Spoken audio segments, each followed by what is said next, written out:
I just saw the news. Dan Bongino, the FBI's deputy director, says he's stepping down in January. Less than a year in the number 2 chair, and he's out. The president said he did a great job and hinted Dan wants to go back to his show. That tracks. Here's what that means, and what I think is coming next. First, context. Bongino was a controversial pick from day one. Former cop, former Secret Service, big media footprint. Over the summer, I'm told he considered walking after DOJ, and FBI issued that joint memo on the Epstein files, calling their review exhaustive. No new charges, no new disclosures. That's when sources say he had it out with Attorney General Pam Bondi. By August, the White House floated a co-deputy director move with Andrew Bailey. When you see the word co at that level, it usually means turbulence. Zoom out to DOJ. You've got veteran prosecutors in criminal and national security getting sidelined or reassigned to new task forces. New political appointees coming in. Tom Ferguson headed back to the FBI to lay runway for Kash Patel. Meanwhile, institutional knowledge is bleeding out. The Civil Rights Division reportedly down most of its staff, including roughly 3/4 of its attorneys. One tracker says about 5,500 career DOJ staff have left since January, with hundreds fired. And the department just ate a big loss in court.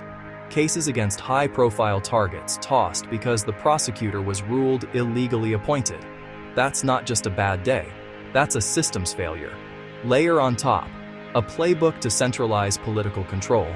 Call it Project 2025 or whatever label you prefer. The focus is clear. More direct White House influence over DOJ operations by removing expert civil servants and retasking leadership. During confirmation, the AG tried to calm fears about weaponization, but dodged questions about prosecuting named adversaries.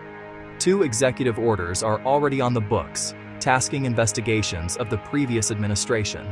So what happens next? Here's my read. 1. Expect a January reshuffle at the FBI that goes beyond one resignation. Co-leads become leads. Outside loyalists move in. Career deputies move out or sideways. 2. Charging priorities will tighten. Big, splashy cases will be paused, purged, or refiled to fix appointment and process defects. Watch for sudden dismissals without prejudice to buy time. 3. Transparency will become the battleground.